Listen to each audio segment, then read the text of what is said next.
Chapter 34. Being versus Doing. There are many things that I have done that I am ashamed of. Sometimes I was ashamed because of what everyone else thought. Sometimes I was ashamed because I didn't meet my own standards. Eventually, I learned to never be ashamed of who I am.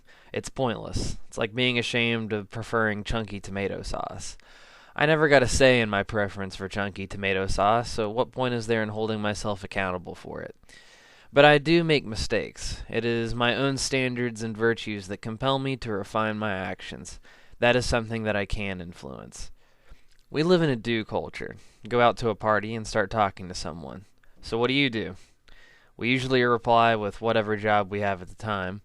Even if someone asks you who you are, you can only answer with context. I'm Jimmy's younger brother. At best, we answer with our name. The Marine Corps was immersed in the essence of doing. You should never hesitate. Act immediately. Don't get me wrong, I get it. That mentality could save your life on the battlefield. It's useful in an environment where you have to make split-second decisions. But when you are deciding on what font you are going to use for your party flyer at the Marine House, you can take a little more time. Often, the time I spent reflecting and thinking about a solid strategy was interpreted as laziness. The perception that I should always be doing something was so strong that the mere act of thinking wasn't a possibility in the minds of some of my colleagues.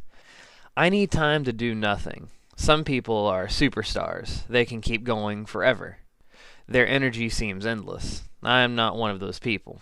If I keep doing, I start to get sloppy. It's almost like I'm not even there after a while. Archaic reflexes take over. I start to get sick. I've talked to plenty of people about this. At work, there are times when you just need to think something out. You have to plan. Or maybe you just need to not think at all. You have to let your brain coalesce all of the mess into something that makes sense to you. And yet, if your boss walks in on you doing this kind of work, you may be in trouble. Why aren't you doing anything? So we go back to doing. We don't get to add our magic. We don't get to be. Then what comes out of us is what is expected of us. We fit the mold. You have to be who you are to break that mold. Make sure you have the time to be. Doing is important. Doing is going to cure cancer. Doing is going to harness 0-point energy. But if all of your time is spent doing, and you spend no time being, then you will never hear what your body is trying to tell you. You may have a passion for bees, and you never would have known it. How do you be? That's easy. Do nothing. My dad told me how many times he couldn't stop thinking about work after he came home for the day.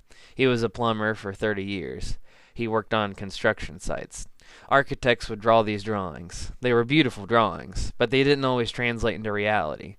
Part of my dad's job was converting the architect's vision into a reality. This involved problem solving.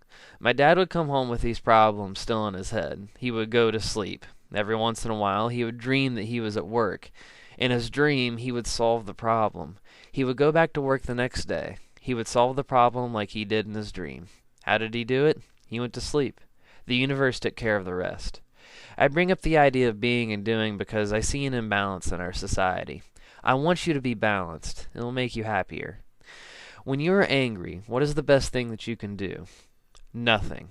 If you do something when you are angry, your action will be based on that anger. Not realizing this can cost you. It pays to know who and what you are at any given moment. Thinking while you are angry is equally as dangerous. Sometimes it's good not to think. Just do nothing. Let the anger pass. Get your vantage point. Get your perspective back. You know what to do now.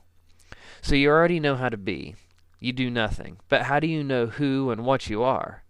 The first step is to do nothing. The second step is to listen. Listen to your signals. Listen to your surroundings. Turn down the noise. Pay attention. What do you see? Practice doing nothing every day. You may be surprised with the results.